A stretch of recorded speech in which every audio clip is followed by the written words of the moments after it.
Sziasztok! Itt van a legújabb BYD modell. Náluk sose lehet tudni, akár egy-két hét múlva is jöhet az új. Olyan autóshow is volt, ahol 30 modellt mutattak be, szóval ne lepődjünk meg, hogy rácéloztak a kis plug-in hibrid piacra. A kis idézőjelbe, hadd kezdjem azzal, hogy ez az autó mindössze 10 centivel rövidebb, mint egy Skoda Kodiaq, vagy 4,5 centivel rövidebb, mint a CU DMI, amiről már csináltam tesztet, az ugyancsak egy plug-in hibrid családi verzió, ide kattintva meg tudjátok nézni. Voltunk ennek az autónak konkrétan a bemutatóján Bukarestbe 2 hete, az egész BYD csapattal. Őszintén az Atto 2 hibridet vártuk, és kaptunk egy Sea Lion 5 DMI-t, ami én még láttam a neten. Tehát ezt az autót én még láttam Kínában már egy 2-3 éves modell, Európába jött meg most, mint újdonság, idézőjelbe, viszont az a vezetési élmény és technika, amit képvisel, az tényleg újdonság. A bemutató fő üzenete az volt, hogy ez az autó egy benzines áráért egy elektromos autó érzését nyújtja. Nem hazudta. Van benne egy 18 kWh-s akkumulátor a jobbik felszereltségbe, a dizájnban, a komfortban egy 12-es van, 12,9. Ezzel majdnem 85 km-t lehet menni tisztán elektromosan egy töltéssel. Ezen felül 1016 km az összhatótávja az autónak, a benzintankkal együtt. Van benne egy 1.5-ös motor, amit már megszokhattunk mindenből, amit egyszer el tudunk képzelni. Lényeg az, hogy ez az autó sok olyan dolgot tartalmaz összességében, amit legtöbbször a gyártók külön szednek. Tehát teszik a nagy SUV-ba például azt, a kicsikébe azt, stb. Ebbe plug-in is, hibrid is, méretbe is nagy, kényelembe is jó, és árba verhetetlen. 27.600 eurótól indul, megtaláljátok bármelyik BYD képviseletünkben, itt alul látjátok a címeket, telefonszámokat, hogyha test drive-ot szeretnétek regisztrálni. Hamarosan a weboldalunk is elindul, ahol ugyancsak lehet online programálni, vagy akár hitelkérelmet is kérni az autóra, magánszemélyként, cégként, bárhogy. Ez az a modell elsőként a BYD-tól, ami engem személy szerint úgy fogott meg, hogy azon gondolkodnék, hogy vennék is egy ilyet. Tehát családi kirándulásokra, ha sokat kéne járjak hosszúba, és nem lenne cégautóm, mindenképp egy ilyen autóba gondolkodnék. Nekem nagyon tetszik az, hogy eszméletlen csendes, annyira jó a hangszigetelése, és annyira jól van kitalálva a futómű hangolása, az ülések mérete, hogy egyszerűen azt érzed benne, hogy megérkeztél, nem akarsz kívánkozni semmilyen más autóba. Ma ezt a BYD Sea Lion 5-öt fogjuk megnézni kívülről, belülről, és vezetési élményre, hogy már megszokhattátok. De ha még nem iratkoztál fel a csatornára, akkor itt a ritka alkalom, kérlek, most megteheted. Egy egyszerű kattintás nekem nagyon-nagyon sokat jelent. Hosszú távon így tud épülni a csatorna, és folyamatos tartalmakat tudok hozni nektek. Úgyhogy köszi szépen mindenkinek, aki már feliratkozott, és neked is, aki még csak most nyomod meg a gombot.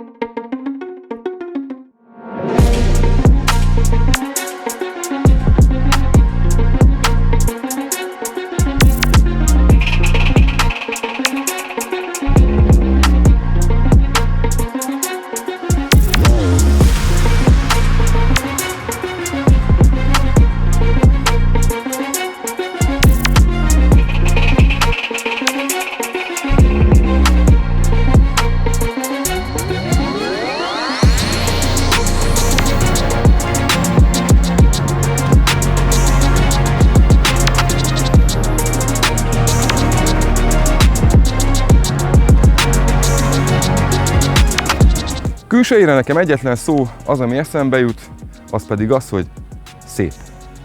Ez az autó nem kínai is egyáltalán, maximálisan elfogadható, hátulról még jobban, ezt majd meglátjátok mindjárt, de előről is.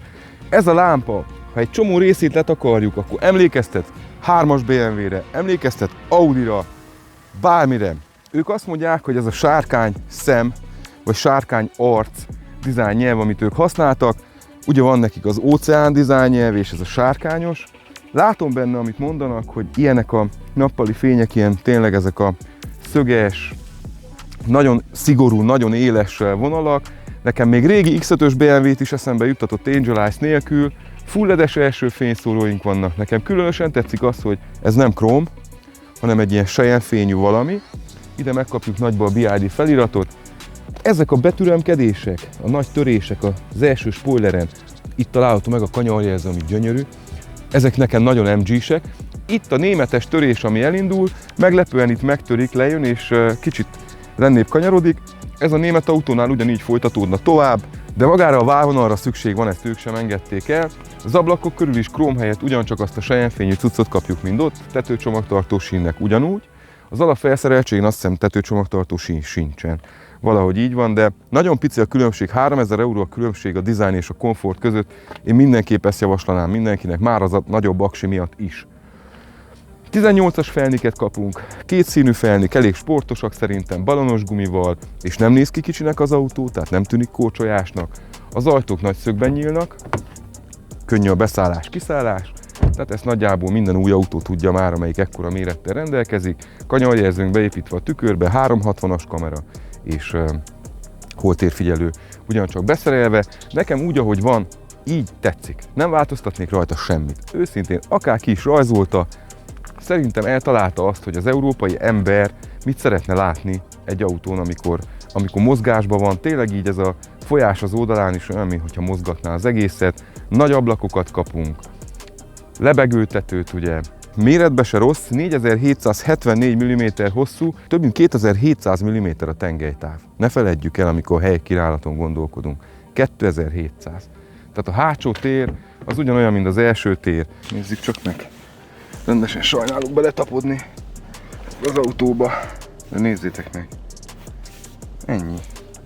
5 személy is kényelmesen elfér, tehát ez nem 4 személyes autó. Még a lábam mellett nem ennyi hely van, az ülés, küszöb, minden. Be tud nyugodtan jönni az ajtó. Teljesen legéderezve mindenhol, több rétegbe teteje, itt a közepen még az ajtón egy réteg éder, még alul a küszöbő, hogy nem mocskolódjon. Nagyon-nagyon szép. Nagyon-nagyon szépen oda van téve. Nekem ez a kis mintás C-oszlop mögötti rész is nagyon tetszik. Ez is még így fogás, hogy hallgassátok meg. Na, jó saján fényű cucc. Ide kapjuk meg a töltőnyílásunkat erről felől, és ide tudunk egy olyan kábelt is betenni, amivel más dolgoknak áramot tudunk adni, mint egy kávéfőző, zenecucc, bármi. Vehicle to load, ezt így nevezik. Az alapszínnél úgy tudom, hogy ez nincs benne, csak a maximális felszereltségi színnél. Követve tovább ezt a németes vonalat, jaj, sose felejtsük, hogy a kerekek körül ez a szokásos SUV-s védelem megvan, belül is teljesen műanyagozva, nem csattok fel az a sok hülyeség az útról. Tényleg nagyon szépen szigetelték a hangot, belül majd meghalljátok. Tehát követve ezt a vonalat elérünk a hátsó lámpához, ami nekem azonnal Porsche Cayenne. Tehát amikor ezt a lámpát én megláttam, egyből azt mondtam, hogy ez egy Porsche-s lámpa, de ugyanígy a Dolphinon mindenem megtaláljuk. Maga ez a hátsó spoiler is különleges, 2 darab lyuk van rajta. Látjátok? Itt szépen át tudom dugni az ujjamat. Nek semmi lényege, de design szempontból szerintem nagyon üt. Tényleg, minden szempontból adja.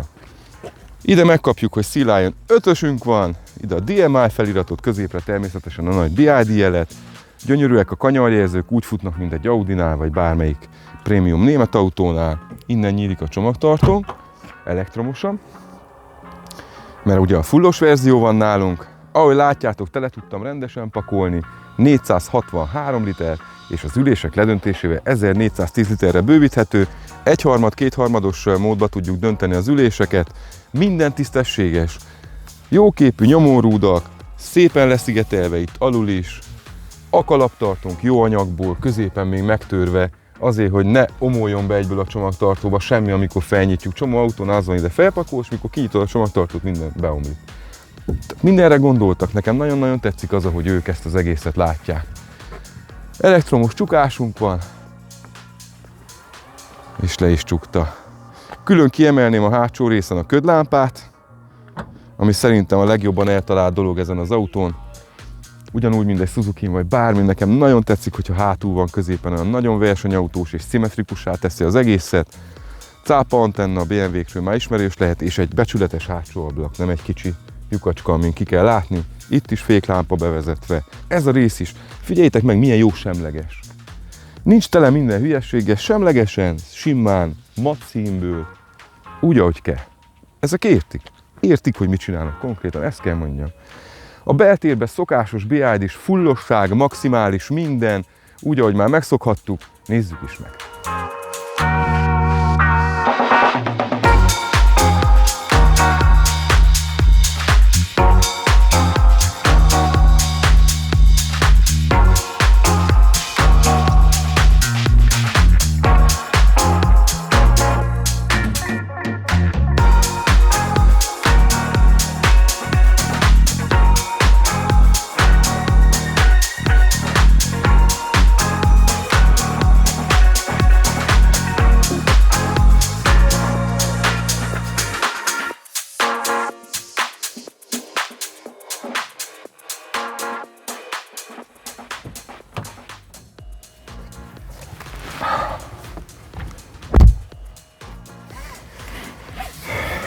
luxus. Nem túlzok semmibe. Nekem ez már luxus. Mindenki döntse el magának, mihez hasonlítja, mihez méri. De ez, amit én most látok magam előtt, ez konkrétan a teteje. Tehát minden márkánál nagyjából, hogyha a full felszereltséget kérjük, akkor ennél jobbat nem nagyon találunk sehol. Kezdjük a helykínálattal. 1,80 magas vagyok, 85 kg körül, még van bőven a fejem fölött, de úgy gondolom 2 méter körül ez az autó már nem lesz jó, ott a CU-DMI-t kell választani. Tavaly a legeladottabb plug-in hibrid volt Romániában, a decemberi hónapban. Ez az autó konkrétan belsőre szerintem még szebb. Maga a kialakítása, a belső tere, ahogy futnak a dolgok, ahogy összeállnak, engem a régi németekre emlékeztet, kivéve persze, hogy mindenhol kijelző erdőnk van, de induljunk is el, azt átteszem ide, mert valahogy mindig útban van, mondjuk itt jobb 2 pohártartó van. Induljunk is el, mert ennek az autónak számomra a legnagyobb értéke az a vezethetősége. Ha emlékeztek, muszáj innen elrakja. Ha emlékeztek az Atto 2-s tesztre, amit ha nem láttatok, akkor ide kattintva meg tudjátok nézni.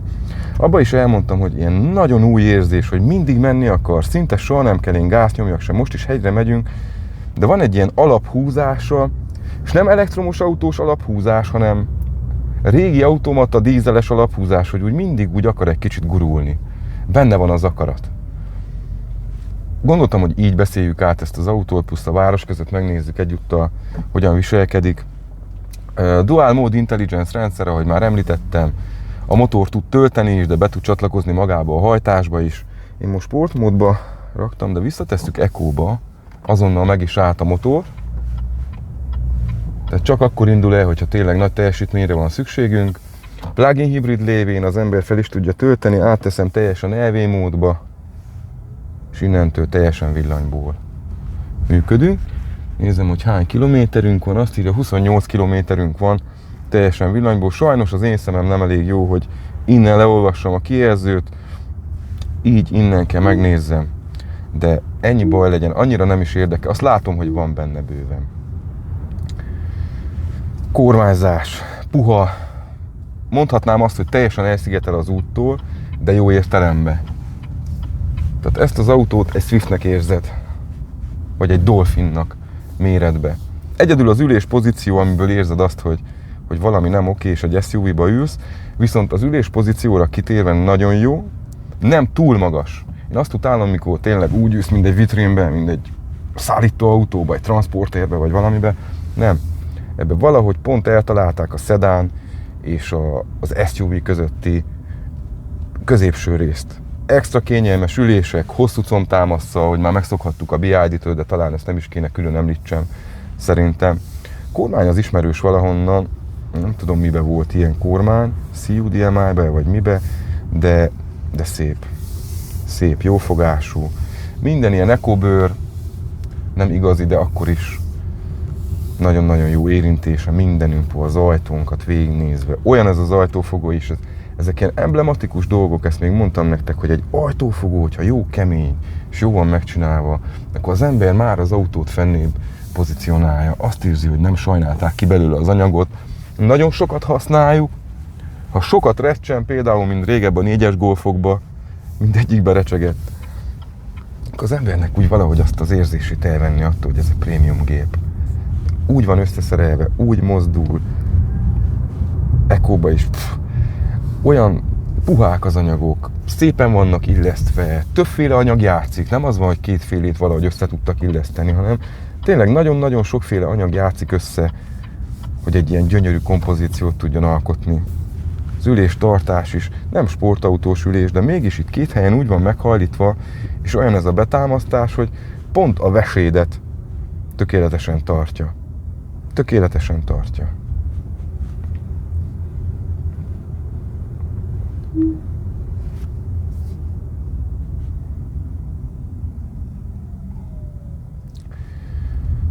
Ahogy már kinti résznél is említettem, voltunk a bemutatón, és ott mindezt emlegették, hogy fluiditáte, hogy az autó nagyon-nagyon fluid, folyékony, tényleg az, és minden szempontból.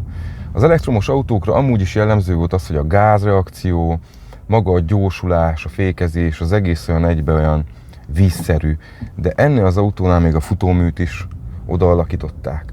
Tehát nagyon-nagyon puhán kezel mindent, leszigetel, nem érzel semmilyen apró úthibát, kanálistetőt is csak látod, de nem is érzed, és esetünkben nagyon-nagyon picit hallod. Tehát olyan a zajszigetelés, most legutóbb Suzukit teszteltem, abban, ahogy mondtam, van egy bizonyos zaj, az mindenhol van. Ez pedig olyan, hogy 100-ig semmit nem hallasz benne. Mentem már vele egy nagyobb kört itt a környéken, és mindjárt meglátjátok, ahogy kimegyünk a városból.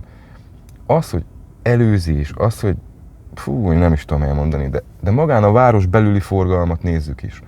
Egy abszolút nyugodt, csendes, kiegyensúlyozott, nagyon a jövőbe érzed magad ebbe a kocsiba. Nagyon-nagyon. Ha bekapcsol a motor is, mint most például, alig-alig hallatszik, éppen csak. Én személy szerint a keményebb autókat szeretem, amelyik sportosabb, direktebb. Most például az MG-re visszatérve, de ezt az autót utazni családdal, bárhova elmenni, ahol tényleg az autó csak arról szól, hogy megyünk egyet autózni, kirándulni, és nem arról, hogy fűzni akarom a nyergestetőn mondjuk a kanyarokat vagy sikaszóba, akkor ez az autó a legjobb választás. Az Atto 2 tetszett eddig a legjobban vezetési élményre a BYD-nál, de ez az autó most fölülmúlta. A CU DMI-ja az volt a bajom, hogy valahogy túl nagy az a test. Nagyon kell ügyelni, hogy hol mész, úgy mondtam, emlékszem a tesztben nektek is, hogy úgy jöttek szembe a forgalomba, és úgy emelkedtem meg a kocsiba, úgy néztem, hogy vajon elférünk-e. Ezzel ezt nem érzem, egy ilyen könnyű testnek érzik, pedig, ahogy már mondtam, csak 10 centivel rövidebb, mint egy Kodiaq. Nem tudom, hogy tudták ezt így megoldani. Vagy az ülés pozíció, hogy jó helyen ülsz, nem tudom, de nagyon-nagyon profin megoldották. És egy ilyen rosszabb felületre jöttem, ilyen betonlapokból áll az egész. Megyünk 50-nel.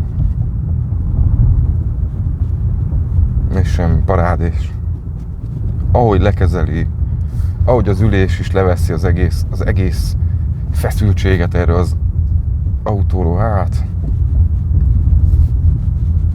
Higgyétek el nekem, hogy ők a jövőbe járnak.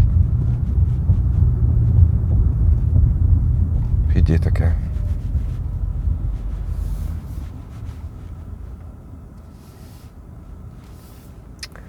Így, hogy állunk a pirosnál, lehet beszélgetni arról, hogy itt van egy 8,8 incses kijelző, itt egy 12,8 incses.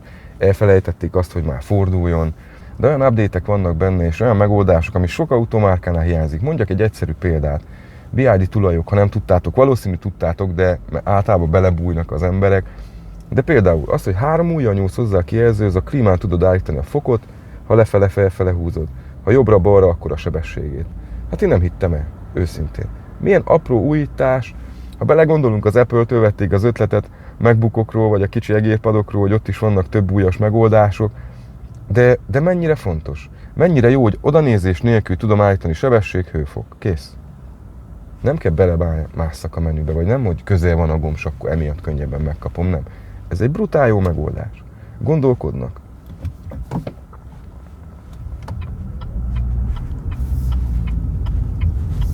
Töltőpad középen. A váltó maga az egy 10 évvel ezelőtti autóból, mintha abból lenne, hogy itt oldalt ilyen nyomógombja van, és ilyen nagy, és ilyen de maga ez a középkonzol rész szerintem nem tűnik újnak az autóba. Többi minden. De minden. Ahogy kezeli azokat a finom gumi cuccokat az átjárak előtt, tudjátok, van az a tütütü. Nem is érzed.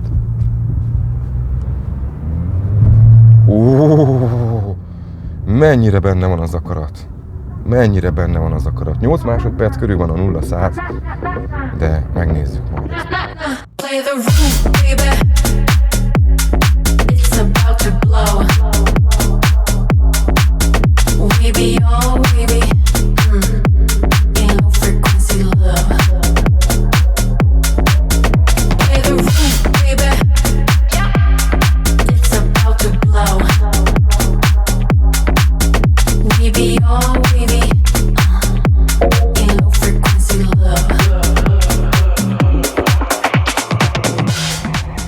Gyorsabb útszakaszokon, legalábbis 100-ig, az autó ugyanúgy viselkedik, majdnem olyan, mintha egyenesen mennénk. Nem mutattam még be nektek, de próbáltam a Sea Lion 7-et és a Seal-t is. Na azoknál érzed azt a fajta stabilitást, hogy mindegy, hogy hányan veszed be a kanyart.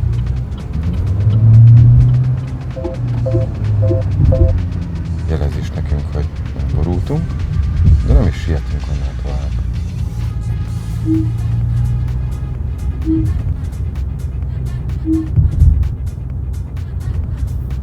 Sokan elfelejtik, hogy mennyiféle modern beállítás van ezeken az autókon. Most mondjak egy példát. Készülsz autópályára menni, feltöltöd az aksiját, és beállítod, hogy 50%-nál ne essen lenne. Tehát nem engeded meg azt, hogy mondjuk amíg elérsz a pályáig, addig lemerítse az aksidat. Mielőtt lépnél fel a pályára, engedélyezed, hogy teljesen tudja lemeríteni. Mi próbáltunk egy másik DMI-t, a Seal 5-öt. Nemrég voltunk Bukarestben ennek az autónak a bemutatóján, ugye, és ott a pitesti pályán 7 liternél egyszerűen nem ment fel. 6,7, 6,8-on nem tudott fenné menni, pedig azért csaptuk rendesen. 3-an voltunk az autóba, csomagok, minden.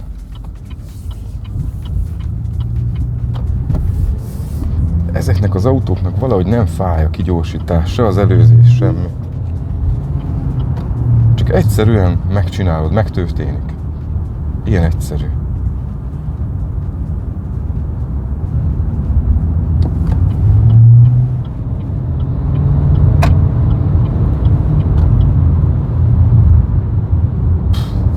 Eszméletlen. Eszméletlen, ahogy ez az autó megy. Ahogy felveszi a tropot, pedig nem is megyünk gyorsan, most is 90-ben vagyunk csak.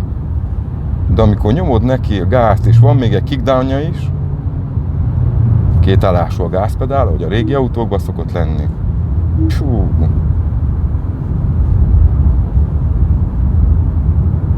És amint érzi, hogy nem akarsz előzgetni, nem akarsz gyorsulgatni, szépen felvált a váltója a legmagasabb fokozatban, nem is hallod a motort, csak suhansz.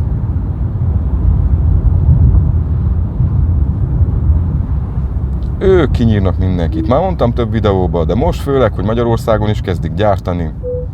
Vámmentesen ezek az autók ki fognak nyírni mindenkit. Ezzel most rálőttek a kicsi piacra, kicsi plug-in hibrid piacra, nincs jobb áru, egyszerűen konkurencia se. Mindegyik fennébb van. Nagyon tudják, mit kell csinálni. Az Atto 2-ből is jön a DMI rendszer. Tehát ez a Dual Mode Intelligence, ez mindenkit visz. Toyota is emeli alapját. Tehát ez a cég, ez kicsit több mint 30 éves fennállása alatt be tudott kerülni a világ 500 leggazdagabb cégek közé a top 100-ba. Mennyi nagy céget tudtok mondani, akiknek ott lenne a helyük? 120 000 mérnök, 1 millió alkalmazott azon dolgozik, hogy ilyen termékeket gyártsanak, és nem csak autókat. De most gondoljatok bele, hogy miért ilyen jó ez az autó, ezért. Ennyi embernek a figyelme, mindenki csak egy apróságot vegyen észre, ami javítani lehet. Na ez érződik ebbe az autóba. Brutális. Brutális, mennyire jó vezetni. És ne vegyük tényleg a gyorsulgatást, de azt, ahogy kanyarodik, amilyen agilis tud lenni egyik pillanatról a másikra. Tehát ezek ennek az autónak az értékei tényleg. És azt, hogy egy benzines áráért adnak egy plug-in hibridet a kezedbe. Nem semmi.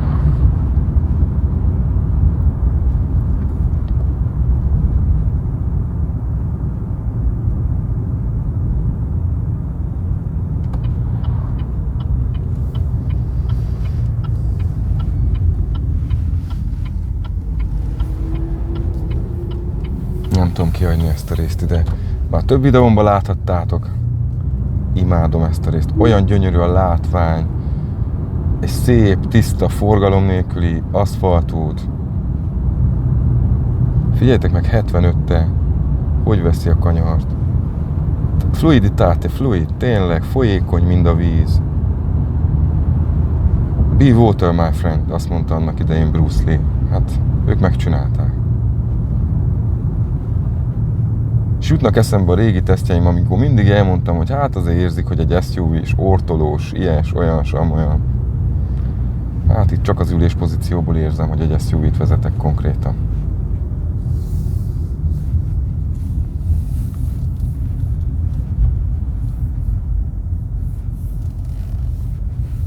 Nézzétek meg ezt a placot. Csináljunk egy 0-100-at. Berakjuk sportmódba. És akkor 3, 2, 1.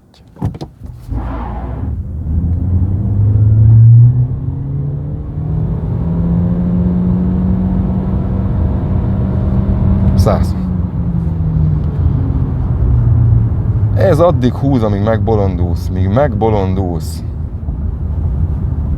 Szívómotor nem hazudik, kell neki a fordulat, és az elektromos támogatás. De tudja, nagyon tudja. És nem csak alacsony sebességekből, hanem magasabb sebességekről is nagyon szépen megindul. Nagyon, azt a mindenit.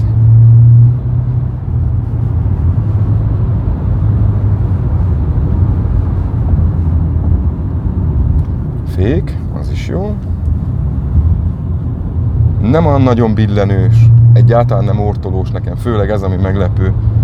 Egy ekkora méretű autóban általában ez szokott lenni a gond, de nagyon szépen eljátszottak a súlyponttal, minden olyan helyre van téve, segítse. Hú, nagyon jó autó. Nem mondom, hogy ha már gyorsan akarsz menni vele így ficánkolni, akkor nem kell odafigyelni. Nem kéri meg azt tőled, hogy tényleg ráfigyelj az útra. Egy sportautóban ez mondjuk 120 után kezdődik. De ezt az autót nem így fogják használni az emberek, hanem hátradőlnek, beállítják az elektromos ülést úgy, ahogy kell, megpakolják a 463 literes csomagtartót, tesznek kicsi zenét az Apple CarPlay-ről és élvezik az életet. Tehát ez az autó, ez erre van kitalálva, és ennyi pénzért felfoghatatlan. Konkrétan felfoghatatlan. Hogy tudták ezt így összerakni? Kínázhatnak, és mindent csinálhatnak, de nekünk, mint felhasználó, ezt megint nem tudom hányadjára mondom el, ez a jó út.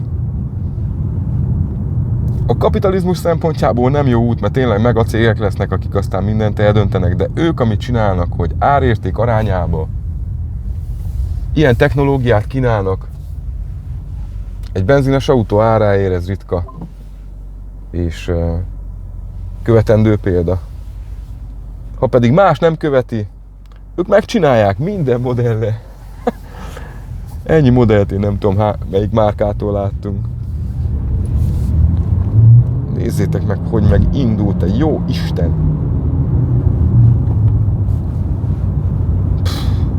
Azt a mindenit. Jó, most biztos nem 2,1 liter az átlagfogyasztása, de fú. Úgy, hogy ilyen hibrid rendszerű MG-t használtunk egy évig, tudom, hogy ilyen 4,3 liter jött ki átlagba, és annak még aksija se volt, amit feltölteni. Tehát annál az volt, hogy egy kicsi, hogy is volt, 1,85 kW-os aksi volt, amit úgy töltött fes, merített le. De ez mindenből ad annyit, hogy jó legyen. És ne azt érezd, hogy az alját kaptad. Fú, messze nem azt érzed. Messze nem azt érzed. Bár minden autó ilyen lenne, te. Komolyan kívánom a BYD-nak, hogy tudja ezt nyomni, ameddig csak tudja. Tehát amíg tartja ezt a hitet, hogy jó terméket ad, nagyon korrekt áron, addig csináljátok, ember.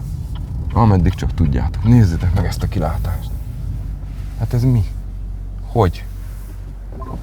Na, itt szépen meg is fordulunk. 360.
Összességében egybevetve az egész videót, ezt az autót érdemes megvenni, jó árba van, minden tartalmaz, amit egy modern autótól elvárunk, egy modern családi, kirándulós, plug-in hibrid, SUV-tól elvárunk, mondjam inkább így.